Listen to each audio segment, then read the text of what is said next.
Bonjour à tous et bienvenue dans cette vidéo consacrée à l'actualité tech et rétro gaming du mois d'avril 2024. Pour commencer cette salve de nouveautés matérielles, je me suis intéressé au nouveau clavier de 8 bits d'eau dessiné en hommage au Commodore 64. Après un très réussi clavier aux couleurs de la Nintendo NES il y a quelques mois, 8 bits d'eau touche cette fois-ci le cœur des nostalgiques de la machine de Commodore avec un clavier mécanique malheureusement uniquement en disposition QWERTY et sans pavé numérique. Il compense ses lacunes par un look assurément rétro, beige et marron, avec un liseré arc-en-ciel qui n'est pas sans rappeler son ancêtre. La connectique peut se faire en USB, Bluetooth ou 2,4 GHz, de ce côté-là il y en a pour tous les goûts. Là où ce clavier se démarque, c'est par l'ajout d'un joystick accompagné de 2 gros boutons. Cet ensemble se connecte directement sur le clavier par un câble propriétaire et ravira sans doute les amateurs de jeux rétro. Proposé aux alentours de 100€, ce n'est finalement pas si cher pour un produit de qualité qui sent bon les années 80. La société Cypid ne jouit pas de la même notoriété que 8 bits d'eau, mais pourrait bien se faire remarquer avec cette petite console à la date de sortie encore hypothétique, mais prometteuse. Surfant sur la mode des clones de GBA Micro très en vue actuellement, cette mini-console se démarque par ses choix matériels. Là où toutes ses concurrentes en passent par l'émulation, à l'exception de l'Analog Pocket, celle-ci mise son succès sur le FPGA. Basée sur un firmware open source, cette console serait donc en mesure de faire tourner les jeux comme s'il s'agissait du matériel d'origine, sans faire appel à l'interprétation d'un émulateur. Dotée d'un petit écran de 2 pouces d'une résolution de 480 par 360, d'une sortie HDMI, de 64 Go de RAM et d'une batterie de 1500 mAh, cette machine serait largement assez puissante pour faire tourner tous les jeux, au moins jusqu'à la génération de la GBA. Évidemment moins qualitative que la Rolls d'Analog, cette petite console pourrait bien tirer son épingle du jeu avec un prix contenu, malheureusement encore inconnu au moment où j'écris ces lignes. Sachez enfin que Cypid est en train de travailler sur le même type de console mais au format Game Boy classique, muni d'un écran de 3,5 pouces. À suivre. À propos de Game Boy, un modeur japonais talentueux du nom de Limon vient de créer une console Famicom portable au look de Walkman.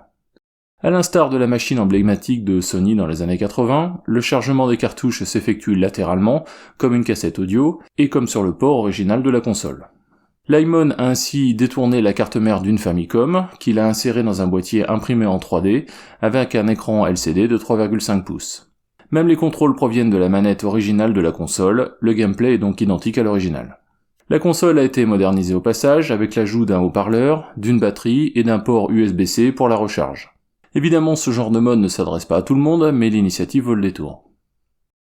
Puisque nous passons en revue les modeurs de talent, comment ne pas être admiratif devant l'œuvre de Mikey Canard-Smith et son mode de PS1 nommé PS Anami. En partant d'une carte mère originale de PlayStation, Mikey a réussi à la couper en deux pour la faire rentrer dans un boîtier sur mesure de seulement 3 cm d'épaisseur pour 18 de largeur, au prix de pas mal de soudure et de bidouilles. Les contrôles proviennent d'un DualShock, sans les contrôles analogiques malheureusement. Avec sa batterie de 3500 mAh, la console peut tenir 2h30 en jeu et épuise sa ludothèque dans une carte SD grâce au logiciel X-Station qui émule un lecteur CD. Il faut avouer que cette réinterprétation de la PlayStation fait envie. Toujours au rayon des consoles portables, c'est Anbernic qui fait à nouveau parler de lui avec un modèle au format horizontal nommé RG28XX. Comme son nom le laisse suggérer, cette console embarque un écran de 2,8 pouces et devrait permettre d'émuler la PSP, la DS et même la Dreamcast, même si l'absence de stick analogique devait être préjudiciable pour ces consoles. Proposée en 4 coloris qui ne sont pas sans rappeler les consoles de Kyoto, cette console est plutôt bien fournie en connectique, avec une sortie mini HDMI et la possibilité de connecter des contrôleurs physiques en USB-C ou sans fil. Proposée sous les 50€, avec une disponibilité annoncée pour mi-mai, cette console va rejoindre la longue cohorte de machines au format Game Boy. Si vous cherchez un joystick à toute épreuve et multiconsole, cet Octopus Arcade Stick est fait pour vous. Compatible nativement avec toutes les PlayStation de la PS1 à la PS5, la Switch, le PC, la Dreamcast, le Mister, RetroPie et bien d'autres, ce stick arcade a tous les atouts pour devenir une référence. Bouton et joystick professionnel de marque Sanwa, très faible latence, face avant customisable et matériaux robustes. Pour s'assurer de temps de latence très faible, ce joystick est uniquement filaire pour éviter les temps d'encodage-décodage inhérents à toute communication sans fil. Enfin, cerise sur le gâteau, ce stick contient une VMU compatible avec la Dreamcast. Avec une telle polyvalence et une telle qualité de fabrication, le prix devrait tourner aux alentours de 200€, avec une production attendue dans les prochains mois, puisque la période de financement participatif est maintenant terminée. Evercade étoffe sa gamme de consoles avec la VS-R et le XP-R. Bien connu pour sa gamme de jeux sous licence au format cartouche, Evercade s'apprête à lancer en juillet des mises à jour pour ses consoles phares. La console de salon nommée VS-R change de couleur pour l'occasion avec une livrée grise et turquoise, mais n'apporte pas grand chose en plus. Toujours muni de 2 ports cartouches et de ses 4 ports USB pour y brancher autant de manettes, seul un Tate Mode fait son apparition. Cette option permet sur des téléviseurs compatibles de basculer en mode portrait certains jeux à l'affichage vertical. Sa déclinaison portable, le XP-R, hérite elle aussi des nouvelles couleurs et voit son design évoluer en douceur pour une meilleure prise en main.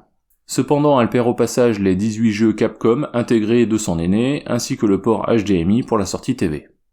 Elle gagne cependant un accessoire, le Tate Grip, qui permet un meilleur maintien de la console dans une position verticale. Ces deux consoles sont proposées à 109€ pour la VS-R et 119€ pour le XP-R, soit une gamme de prix légèrement inférieure à leurs aînés VS et XP, qui cessent d'être commercialisés. En marge de cette annonce, Evercade lance une série de cartouches de plus grande capacité nommée Gigacarts. Ces cartouches compatibles avec toute la gamme de consoles existantes permettront d'embarquer des jeux plus ambitieux et plus récents. On pense notamment aux jeux N64 ou PS1, mais aussi aux jeux indés qui fleurissent actuellement sur Steam. Le prix de ces cartouches devrait avoisiner les 30€ contre 20 pour les cartouches classiques. Au niveau logiciel, c'est Apple qui crée le buzz en avril avec l'ouverture de l'App Store aux émulateurs. Jusqu'alors strictement interdits sur la plateforme de distribution d'appli de la pomme, les émulateurs ont été autorisés en tout début de mois, et le moins que l'on puisse dire, c'est qu'ils ont fait couler beaucoup d'encre. C'est le cas en premier lieu de iGBA, qui a été le premier à dégainer, mais qui a été retiré presque aussitôt. Pour une fois, aucune plainte de Nintendo à l'horizon, mais une sombre histoire de plagiat de l'émulateur, GBA for iOS. Les copies d'applications étant interdites sur l'App Store, la sanction est tombée rapidement. Ensuite, ce fut le tour de Bimi, un émulateur NES dont l'émulateur a eu peur d'éventuelles sanctions de la part du Big N et a donc décidé de lui-même de retirer son application quelques jours seulement après l'avoir proposée sur l'App Store.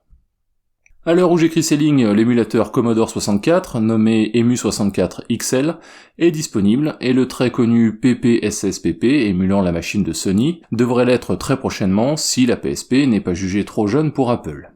Bref, ce dossier de l'émulation sur iPhone est loin d'être clos et risque de faire encore couler beaucoup d'encre ces prochaines semaines. Voilà pour cette revue de l'actualité du mois d'avril 2024, une nouvelle fois riche en nouveautés matérielles. En attendant le mois prochain, n'oubliez pas, comme d'habitude, le pouce vers le haut et le lien pour s'abonner si ce n'est déjà fait.